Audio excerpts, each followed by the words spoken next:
Hello, നമുക്ക് ഇന്നൊരു പപ്പടം കറി എങ്ങനെ റെഡിയാക്കാം നോക്കാം. Welcome to food stories. ഞാനിവിടെ 4 പപ്പടം എടുത്തിട്ടുണ്ട്. നിങ്ങൾക്ക് ഇഷ്ടപ്പെട്ട ഷേപ്പിൽ മുറിച്ചെടുക്കാവുന്നതാണ് കേട്ടോ.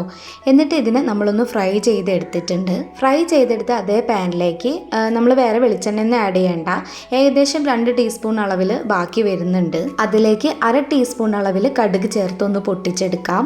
ശേഷം 1/2 ടീസ്പൂൺ അളവിൽ വെളുത്തുള്ളി ചെറുതായി അരിഞ്ഞതും ഒരു 10 ചെറിയുള്ളി ചെറുതായി അരിഞ്ഞതും കുറച്ച് കറിവേപ്പിലയും കൂടെ ചേർത്തിട്ട് ഇതിനൊന്ന് വഴറ്റിയെടുക്കാം. ഇതൊന്ന് വഴന്ന് വന്നാൽ നമുക്കിനി ഇതിലേക്ക് മസാലകൾ ചേർത്ത് കൊടുക്കാം. 1.5 ടീസ്പൂൺ അളവിൽ മുളക് പൊടി, 1 ടീസ്പൂൺ മല്ലിപ്പൊടി, 1/4 ടീസ്പൂൺ മഞ്ഞൾപ്പൊടി, 1/4 ടീസ്പൂൺ ഗരം മസാല. ഇവയെല്ലാം ചേർത്തിട്ട് മസാലയുടെ പച്ചമണം മാറുന്നത് വരെ ഒരു 1-2 മിനിറ്റ് ഒന്ന് വഴറ്റി കൊടുക്കാം.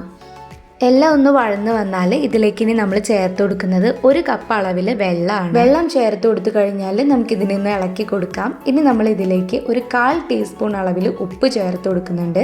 കാരണം ഉപ്പ് അധികം ഓവർ ആവേണ്ട ആവശ്യമില്ല. കാരണം പപ്പടത്തിൽ ഓൾറെഡി ഉപ്പുള്ളതുകൊണ്ട് നമുക്ക് കുറച്ച് ഉപ്പ് ചേർത്ത് കൊടുത്താൽ മതി.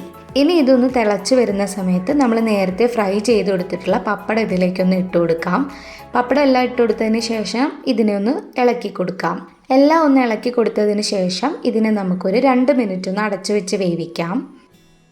അങ്ങനെ 2 മിനിറ്റിന് ശേഷം നമ്മുടെ സൂപ്പറായിട്ടുള്ള പപ്പടം കറി റെഡി ആയിട്ടുണ്ട്. എല്ലാം കണ്ടോ, എല്ലാം നല്ല രീതിയിൽ മിക്സായി നമ്മുടെ പപ്പടമൊക്കെ നല്ല സോഫ്റ്റായി വന്നിട്ടുണ്ട് കേട്ടോ. വേറെ കറികളൊന്നും ഇല്ലെങ്കിൽ നമുക്ക് ചോറിൻ്റെ കൂടെയൊക്കെ പെട്ടെന്ന് ഉണ്ടാക്കി കഴിക്കാൻ പറ്റുന്ന ഒരു കറിയാണ് കേട്ടോ പപ്പടം കറി. അപ്പോൾ വീഡിയോ ഇഷ്ടപ്പെട്ടാൽ ചാനൽ സബ്സ്ക്രൈബ് ചെയ്യാനും സപ്പോർട്ട് ചെയ്യാനും മറക്കരുത്.